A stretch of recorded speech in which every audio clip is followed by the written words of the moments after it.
জয় মা বিন্ধ্যবাসিনী। এই বিন্ধ্যবাসিনী মাকে হয়তো আপনারা অনেকে জানেন না। মা যশোদার গর্ভে যখন যোগমায়া প্রকট হন, তখন সেই যোগমায়াকে বসুদেব নিয়ে এসে কংসের হাতে তুলে দেয়। কংস যখন মারার চেষ্টা করে, হাত থেকে ছুটে গিয়ে অষ্টভুজা রূপ ধারণ করে, তখন কংসকে বলে, হ্যাঁ দুষ্ট, তুই আমাকে কি মারবি? আমাকে তুই কিচ্ছু করতে পারবি না, তোকে যে মারবে সে তো ব্রজে প্রকট হয়ে গেছে। কংস বলে, মা তুমি বলো কোথায় জন্ম নিয়েছে? বলে, আমি তোর চাকর নাকি, তোকে কেন বলবো, তুই খুঁজে নে। কংস উদাস হয়ে গেল।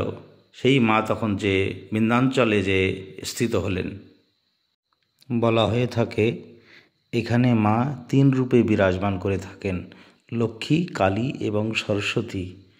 সাক্ষাৎ মা এখানে বিরাজমান আছেন, খুব জাগ্রত মা।